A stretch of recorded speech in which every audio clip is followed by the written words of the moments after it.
Okay, well hopefully we've got the algebra right now. Okay?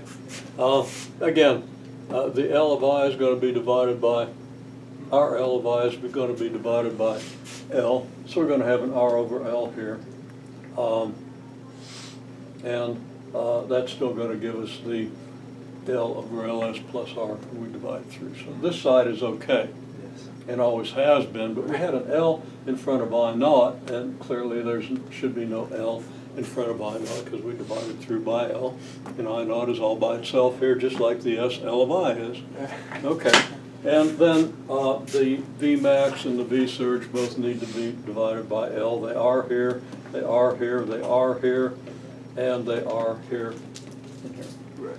Okay, so now I think maybe it's right. Okay, well, we can easily enough inverse transform this mess, okay?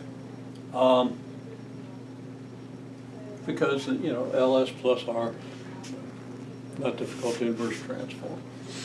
And we have a product here, so, you know, we're going to have to use partial fractions.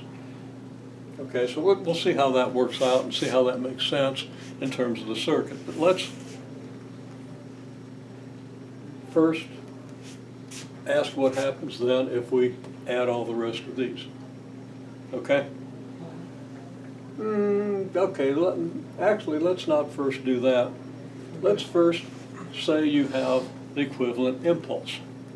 Now as an analogy to impulse, remember that we have V surge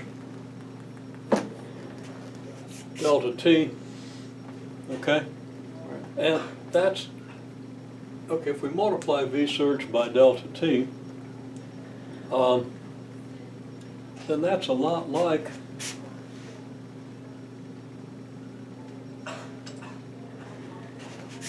especially if delta T is very short, okay?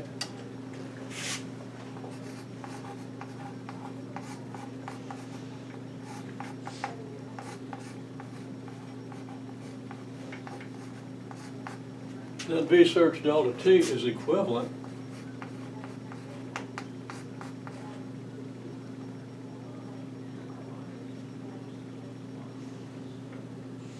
to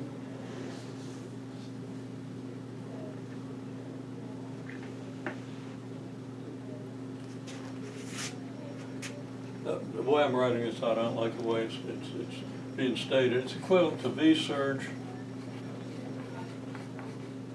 delta T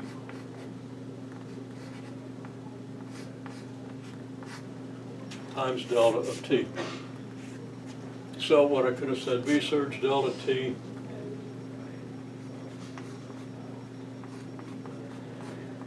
at time T is equivalent to that surge times the delta function. Okay?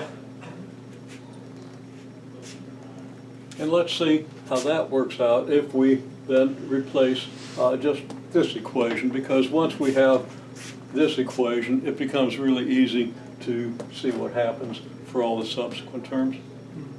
Okay, and we just get a series and we can kind of interpret. Sort. Okay?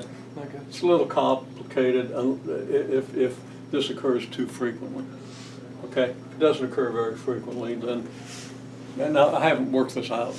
Right. So I'm just raving off the top of my head about what I expect just because of the way the circuit is likely to behave if you don't blow it up, of course. Right. Blow up the circuit, then you know, decide when it's going to blow up and you restrict your solution to that time. Okay, but there's plenty to talk about here, okay? So let's go ahead and do this. Okay, so we're just replacing now the V surge delta T times this H function with a V surge delta T times a delta function. Now, you know, as I say, I haven't worked this out. We're exploring this problem. Okay? All right. I'll make It's late in the semester. This is what we do, right? Yes, sir. So I'm as vulnerable as anybody on this thing. Of course, we know I seldom work anything out in advance anyway, because we want to see the process. It's too bad the rest of the class isn't here, so you guys can put your heads together on it because you work so well that way. Okay, well, So let's just proceed and then see where we end up. All right.